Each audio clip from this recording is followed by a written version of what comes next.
City news वसा जनसेवेचा। जालिंदर बुधवंत या निष्ठावंत शिवसैनिकाच्या नेतृत्वात शेतकऱ्यांच्या प्रश्नावर आज बुलढाणा विधानसभा मतदारसंघातून काढण्यात आलेला मोर्चा अतिविराट स्वरूपाचा आहे। महायुतीचे हे राज्य सरकार असो की केंद्र सरकार हे शेतकऱ्यांच्या विरोधी भूमिका घेणार आहे। एवढ्या प्रचंड उकाड्यातही आपण हजारोंच्या संख्येने मोर्चात आलात। उन्हामुळे डोकं तापलंय तसं मन सुद्धा तापवा आणि मशाल पेटवा। बुलढाण्याला लागलेला गद्दारीचा कलंक हा तुम्हा सगळ्यांना पुसायला लागेल असं आवाहन शिवसेना नेते खासदार अरविंद सावंत यांनी केलंय। जिल्हाधिकारी कार्यालय परिसरामध्ये आक्रोश मोर्चा पोहोचल्यानंतर या ठिकाणी उपस्थित शेतकऱ्यांना नेत्यांनी मार्गदर्शन केलंय। जिजामाता व्यापारी क्रीडा संकुलाच्या मैदानाजवळून दुपारी 12:30च्या सुमारास महापुरुषांच्या नावाचा जयघोष करत या मोर्चाला सुरुवात झाली। प्रचंड घोषणाबाजी आणि संतप्त भावना घेऊन शेतकरी बांधव या मोर्चामध्ये सहभागी झाले।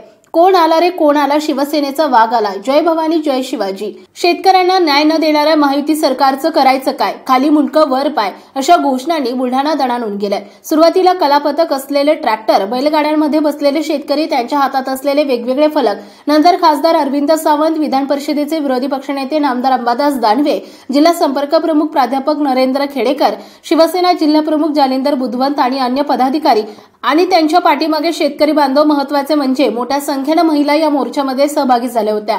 बाजार लाईनमध्ये मोर्चाचे पहिले टोक असेल तर शेवटचे टोक हे संगम चौकापर्यंत होते। मोर्चाची विराटता पाहून यातून लक्षात येईल, संगम चौक, जयस्तंभ चौक, बाजार लाईन आणि कारंजा चौकातून हा मोर्चा जिल्हाधिकारी कार्यालयावर दुपारी धडकला।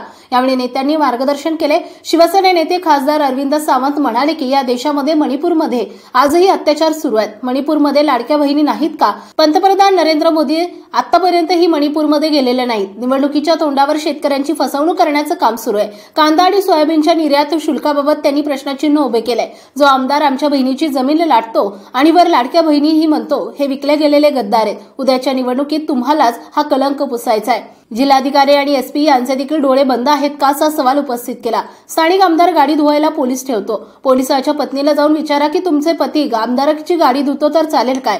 काय ती माऊली उत्तर देत, तुम्ही पण गुलाम झाला आहात का हे जाहीर करा असं आव्हान एक प्रकारे जिल्हास्तरीय प्रशासकीय मुख्य शिलेदारांना करून खासदार सावंत यांनी शाल जोडीतून टीकेची झोड उठवली।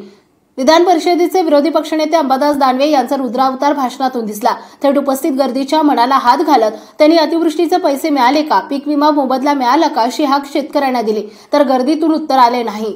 या हाकेला पुढे जात दानवे म्हणाले की शेतकरी मेला पाहिजे असं महायुती सरकारचं धोरण आहे। करोडो रुपयांचे कर्ज बुडवून पळून जाणारे हे सरकार साथ देते, पण शेतकऱ्यांना कर्जमाफी देऊ शकत नाही। 50 खोकेवाल्यांना पैसे द्यायला त्यांच्याकडे पैसे आहेत, पण शेतकऱ्यांना द्यायला नाही। शेतकऱ्यांच्या प्रश्नावर शिवसेना जिल्हा प्रमुख जालिंदर बुधवंत यांच्या नेतृत्वात हा मोर्चा काढण्यात आला।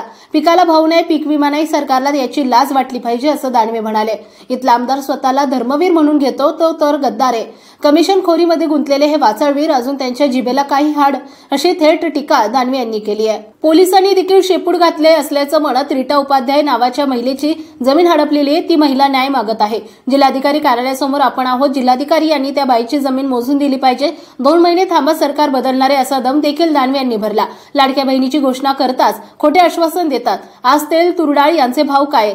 गॅस 400 रुपये होता तो आज 1100 रुपये आहे। एकीकडे बहिणी सुरक्षित नाहीत, आज त्यांना संरक्षणाची गरज आहे। कायदा आणि सुव्यवस्थेची धिंडवडे निघाले असून या गद्दार सरकारला पराभूत करावंच लागेल असंही अंबादास दानवे म्हणाले। एकनाथ शिंदे मुख्यमंत्री झाले तेव्हा म्हटले होते की एकाही शेतकऱ्याची आत्महत्या होऊ देणार नाही। बुलढाणा जिल्ह्यात 115 आत्महत्या झाल्यात। सोयाबीन, कापसाचे भाव काय आहेत? सोयाबीनला 10,000 रुपयांचा भाव असावा अशी मागणी देवेंद्र फडणवीस यांनी केली होती। ती स्वतःची मागणी देखील ते विसरले आहेत का? शेतकऱ्यांच्या प्रश्नावर सरकारला काहीही देणं घेणं नाही अशी टीका दानवे यांनी केली आहे। जालिंदर बुधवंत यांनी 151 गावात मशाल यात्रा काढली। शेतकऱ्यांच्या प्रश्नावर हा मोर्चा अतिविराट स्वरूपाचा असून 151 गावात गेलेली मशाल ही गावे आणि बुलढाणा शहर यापुरती मर्यादित राहणार नाही। ही मशाल मुंबईत गेल्याशिवाय थांबणार नाही। विधानसभेवर निष्ठावंताचा भगवा फडकणार असं सूचक वक्तव्य अंबादास दानवे यांनी केलंय। जालिंदर बुधवंत यांनी सुरुवातीला मोर्चाच्या आयोजनाची भूमिका विशद केली। शिवसेना ही सत्तेसाठी नाही तर समाजासाठी आहे। झोपी गेलेल्या सरकारला जाग करण्याचं काम या मोर्चातून करायचंय। आज शेतकऱ्यांची अवस्था कठीण आहे। युवकांना रोजगार नाही, महिला सुरक्षित नाही असं सांगून सरकार विरोधाचा आपला रोष व्यक्त केला। तर प्राध्यापक खेडेकर यांनी सरकारनं लाडक्या बहीण लाडका भाऊ यासोबतच लाडका वाचळवीर अशी योजना देखील आणावी। त्यामध्ये संभाजीनगरचा शिंदे गटाचा एक शिरसाट, राष्ट्रवादी अजितदादा सोबत असलेले मिटकरी, नारायण राणेंचा पोरगा, बुलढाण्याचा आमदार यांच्या स्पर्धा घेतली तर बुलढाण्याचाच गद्दार जिंकेल अशी उपरोधिक कोपरखळी मारली। चिंता करू नका, बुलढाणा विधानसभा मतदारसंघामध्ये एकदा आमदार झालेला माणूस दुसऱ्यांदा आमदार सलग होत नाही असं सांगितलं। जालेंदर बुधवंत यांच्या नेतृत्वात निघालेला हा शेतकऱ्यांचा मोर्चा सरकारला धडकी भरवणार आहे असे खेडेकर म्हणाले। त्यानंतर जिल्हाधिकाऱ्यांमार्फत महामहिम राज्यपाल यांना मागण्यांचं निवेदन सादर करण्यात आले। या मोर्चात पदाधिकाऱ्यांसह हजारोंच्या संख्येने शेतकरी सहभागी झाले होते। च्या माध्यमातून हा मोर्चा निघालेला आहे। असे वाचाळवीर आपल्याला चालणार नाही। आपल्याला खऱ्या अर्थानं शाश्वत विकासाची गरज आहे।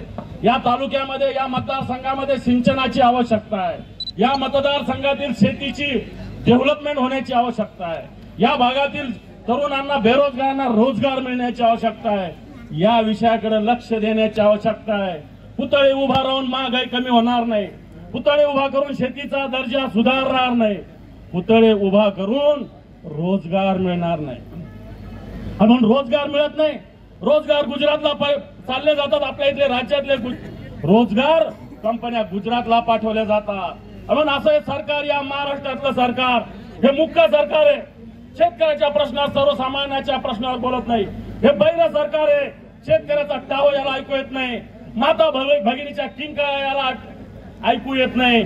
आणि हे आंधळ सरकार आहे, याला शेतकऱ्याच्या आत्महत्या दिसत नाही। म्हणून हे महाराष्ट्रातलं गद्दाराचं सरकार, हे मिंदेंचं शिंदेंचं सरकार, हे फडणवीसाचं सरकार, हे पवाराचं सरकार, याला आपल्याला येणाऱ्या निवडणुकीत पराभूत करावं लागेल। पराभूत करत असताना उद्धवजींच्या नेतृत्वाखाली या महाराष्ट्रात महाविकास आघाडी आपल्याला निवडून आणावं लागेल। आणि ज्यावेळेस महाविकास आघाडीचं सरकार या राज्यात असेल, त्यात बुलढाणाचा सुद्धा एक भगवा घेऊन एक वीर असला पाहिजे, अशा प्रकारचं आव्हान करतो आणि थांबतो। जय हिंद, जय महाराष्ट्र। City news Buldhana. श्री विलासराव देशमुख शिक्षण प्रसारक आणि बहुउद्देशीय संस्था बुलढाणा द्वारा संचलित राजीव गांधी मिलिटरी स्कूल आणि junior science college Kolwad Buldhana जिल्ह्यातील एकमेव मुलांची सैनिकी शाळा 2024-25 प्रवेश प्रक्रिया सुरू। अधिक माहितीसाठी संपर्क 940458 8319 आणि 9130 83 30 24।